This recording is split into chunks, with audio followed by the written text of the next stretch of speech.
बता रहे हैं दिल्ली से बड़ी खबर है, बेहद बड़ी खबर। नॉर्थ ब्लॉक में बम की धमकी भरा हुआ मेल पहुंचा है और पुलिस और दमकल की टीम मौके पर पहुंच गई है। इस मेल के सामने आने के बाद पुलिस और दमकल के विभाग की टीम जो है सक्रिय हो चुकी है। भारी सुरक्षा बलों को भी यहां पर तैनात कर दिया गया है। नॉर्थ ब्लॉक स्थित पुलिस कंट्रोल रूम को यह धमकी भरा हुआ मेल मिला है। अब तक जांच में हालांकि कुछ भी संदिग्ध पाया नहीं गया है, लेकिन इसके बावजूद पुलिस अलर्ट हो चुकी है, दमकल की गाड़ियां अलर्ट हो चुकी हैं, बम डिस्पोजल स्क्वाड भी अलर्ट कर दी गई है, सुरक्षा बलों को अलर्ट कर दिया गया है। ये दरअसल नॉर्थ ब्लॉक का जो पुलिस कंट्रोल रूम है, यहां पर एक मेल भेजा गया था और ये धमकी, बम की धमकी इसमें जो है वो दी गई थी। शंकर आनंद हमारे संवाददाता हमारे साथ दिल्ली से जुड़े हुए हैं, उनसे जानकारी लेते हैं। शंकर, बेहद बड़ी खबर और बीते कुछ दिनों में इस प्रकार की थ्रेटनिंग वाली खबरें लगातार आ रही हैं, कभी अस्पताल, कभी स्कूल और अब नॉर्थ ब्लॉक की बात कही जा रही। देखिए, निश्चित रूप से जिस तरह से अगर नॉर्थ ब्लॉक की बात करें, जिसे आम बोलचाल की भाषा में जिसे हम लोग गृह मंत्रालय कहते हैं, तो जिस तरह से गृह मंत्रालय के जो बिल्डिंग कैंपस में अभी इस वक्त में वहां पे काफी तफ्तीश की काम जो है वो किया जा रहा है और जिस तरह से बम होने की खबर की जानकारी मिलने के बाद जिस तरह से वहां पे सुरक्षा व्यवस्था बढ़ाया गया, इसके साथ साथ बम निरोधक दस्ता, डॉग स्क्वाड, इसके साथ साथ स्थानीय पुलिस की टीम वो मौके पे पहुंची है। हालांकि निश्चित तौर पर कह सकते हैं कि पिछले कुछ समय से लगातार जिस तरह से इस तरह के मेल और जो जनरेट हो रहे हैं, तो निश्चित तौर पर यह मामला तफ्तीश का है और तफ्तीश इस मामले पे की जाए। चाहे दिल्ली पुलिस की बात करें तो दिल्ली पुलिस की अलग अलग जो टीमें हैं वो इस मामले की तफ्तीश कर रही है और जिस तरह से बकायदा आज देखा जाए कि आज जिस तरह से ईमेल के माध्यम से इस मामले की जानकारी दी गई है, तो एक तरह से कह सकते हैं कि अब इस मामले में भी आगे जांचा जाएगा, परखा जाएगा कि ये मेल जनरेट कहाँ से हुआ था, कहाँ से इसको धमकी भरा जो जानकारी जो है वो मेल ईमेल किया गया। और जिस तरह से पूरे इस मामले में अगर कहा जाए तो ये मामला निश्चित तौर पे बेहद जो एक कहा जा सकता है संवेदनशील है, क्योंकि गृह मंत्रालय में अगर इस तरह के मेल अगर पहुंच रहे हैं और इस तरह की जानकारियों को साझा किया जा रहा है, तो निश्चित तौर पे कह सकते हैं कि तमाम सुरक्षा व्यवस्था को ध्यान में रखते हुए जो गृह मंत्रालय के आसपास में सुरक्षा व्यवस्था काफी बढ़ाई गई है।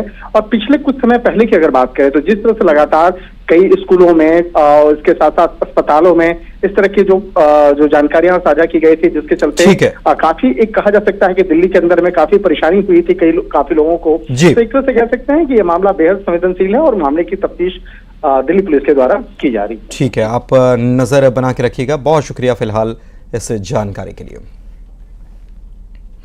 रायपुर से खबर आपको बता दें, नक्सल पुनर्वास नीति की बात बीते दिनों से चल रही थी और इसी पर बड़ी खबर आपको बता रहे हैं। डिप्टी सीएम ने पुनर्वास नीति के लिए सुझाव मांग लिए हैं। डिप्टी सीएम विजय शर्मा ने इसके लिए फॉर्म जारी कर दिया है। पुनर्वास नीति कैसी हो, लोग अपने सुझाव दे सकते हैं। मेल आईडी, गूगल फॉर्म जारी कर नक्सलियों से भी अनुरोध किया गया। नक्सलियों से अनुरोध है, नक्सलियों से सरकार ने सुझाव मांगे हैं और पूछा है कि क्या होनी चाहिए पुनर्वास नीति। दरअसल आपको बता दें कि हाल ही में जिस तरीके से एनकाउंटर हुए, एक नक्सलवाद पर बड़ा प्रहार, लेकिन आज ही गृह मंत्री की तरफ से यह बयान भी सामने आया कि जो एनकाउंटर है वो नक्सलवाद को समाप्त नहीं किया जा सकता, वो तो एक छोटा सा हिस्सा। लेकिन पुनर्वास नीति पर हम काम कर रहे हैं और अब पुनर्वास नीति के इसी हिस्से से जुड़ी बड़ी खबर कि अब deputy CM Vijay Sharma mail ID, Google form जारी कर नक्सलियों से अनुरोध कर रहे हैं, उन्हीं से पूछ रहे हैं कि पुनर्वास नीति कैसी होना चाहिए।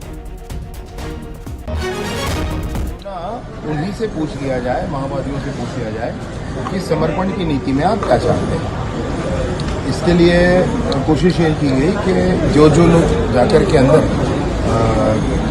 रिपोर्टिंग करके आते हैं उनका संपर्क हो सकता है, तो उनसे ही आग्रह किया गया कि एक बार उन्हीं से पूछ लें कि समर्पण की नीति में आप क्या चाहते हैं। युगल हमारे संवाददाता हमारे साथ लाइव जुड़े हुए हैं, सीधे उन्हीं के पास चलते हैं। और युगल, अब तो सीधे नक्सलियों से पूछ लिया कि आप क्या चाहते, पुनर्वास नीति कैसी होनी चाहिए। ये आज कह भी रहे थे वो कि समाधान जो है बंदूक से नहीं निकल सकता है, गोली से नहीं निकल सकता है, बातचीत से निकलेगा। अब उन्होंने पुनर्वास नीति के लिए सीधे नक्सलियों से पूछ लिया कि कैसी पुनर्वास नीति चाहते हैं।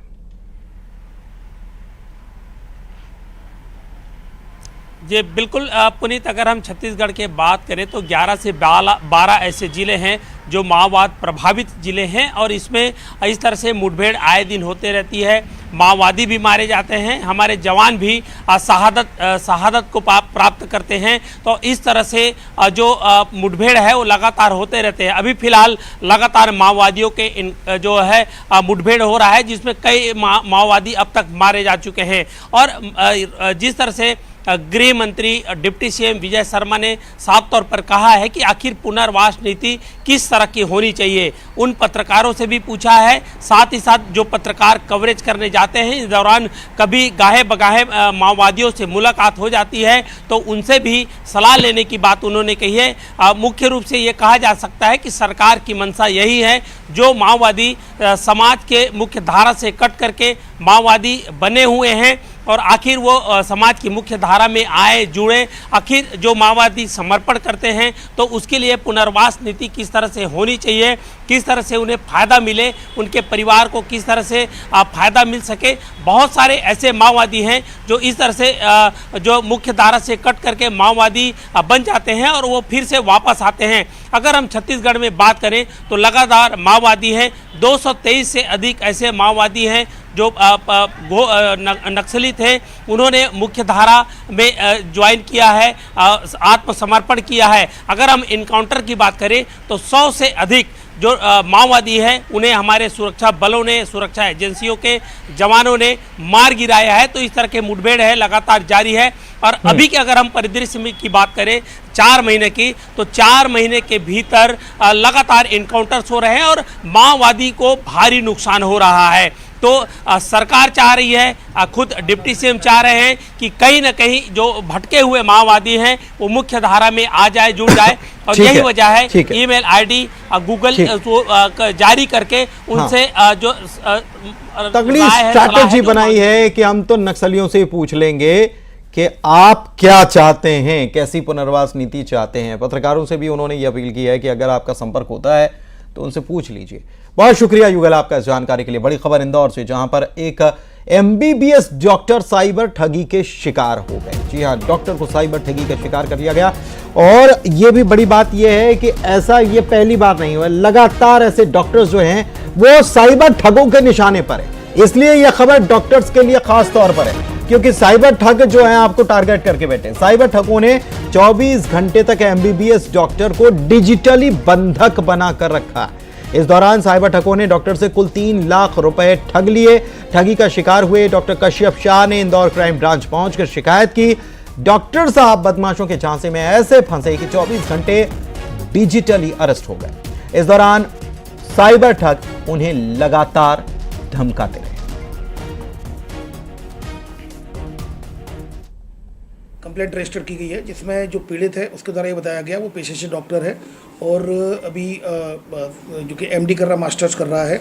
उसके पास संडे को कॉल आया था कि उसका एक जो कुरियर जो पकड़ा गया है और कुरियर में कुछ ऐसे अवैध उसमें चीज़ें, उसमें डॉक्यूमेंट्स लगे हुए हैं। ये ऑटोमेटेड कॉल था।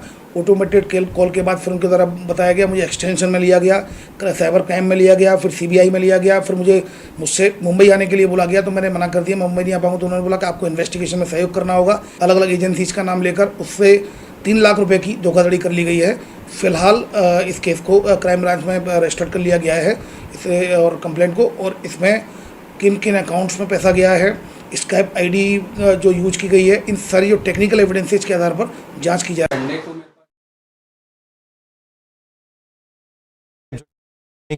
मिथिलेश, बहुत हैरानी की बात है। और लेकिन हैरानी इस बात पर नहीं हो रही है कि ये साइबर ठग जो हैं ये वारदात कर रहे हैं, क्योंकि ये इसके पहले भी घटनाएं हो रही हैं लगातार।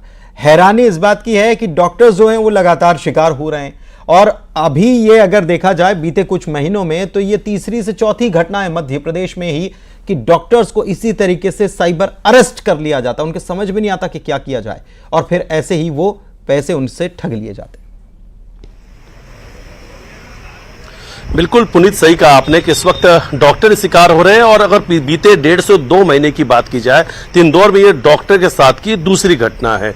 कश्यप शाह जो है वो MBBS डॉक्टर हैं, इंदौर के MY हॉस्पिटल में उनकी ड्यूटी है और वहां पे इस वक्त वो ड्यूटी भी कर रहे हैं। लेकिन उन्होंने बताया कि जिस दिन उनके पास फोन आया उस वक्त तो वो घर में थे, उनका फोन आता अचानक से, और जब फोन उनके पास आता तो ये कहा जाता है कि आपके नाम से एक पार्सल जो है मुंबई से थाईलैंड के लिए एक पार्सल बुक हुआ है, लेकिन उस पार्सल में इनलीगल डॉक्यूमेंट्स, फेक पासपोर्ट और ड्रग्स मिले हैं आपका, और ये आपके नाम से ये पार्सल बुक है। उन्होंने कहा कि मैंने तो कोई ऐसा पार्सल बुक किया ही नहीं। तो उसके बाद उनके पासपोर्ट का नंबर यानी जो आधार कार्ड भी है, जो कुछ डिटेल है वो भी बताया जाता है। तो उस वक्त उनको भरोसा हो जाता है यार कि ये तो मेरा ही नंबर है, ये मेरा ही डिटेल है, तो ये इतनी बड़ी जानकारी इनके तक कैसे पहुंचती है। उसके बाद वहां से बताया जाता है कि हम साइबर क्राइम से बात कर रहे हैं, मुंबई के अधिकारी हैं और अब आपसे home ministry, foreign ministry, CBI, RBI तमाम अलग अलग अधिकारी आपसे पूछताछ करने वाले, क्योंकि ड्रग्स से जुड़ा हुआ है पूरा मामला है। वो डर जाते हैं, परिवार के लोगों को बताते हैं। और ये बड़ा रैकेट है जो लगातार ऐसे ही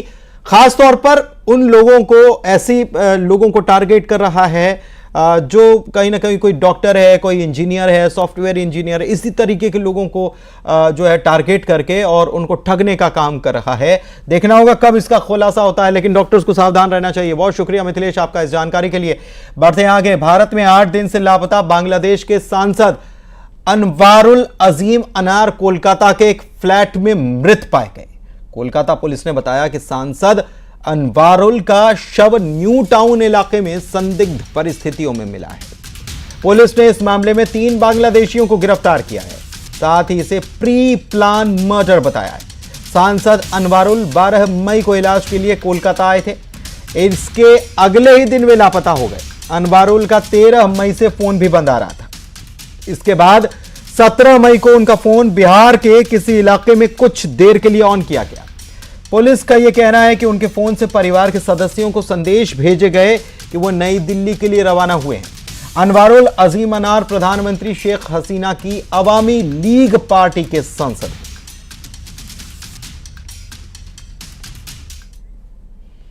और इसी के साथ इस बुलेटिन में फिलहाल के लिए बस इतना ही। खबरों का सिलसिला जारी है।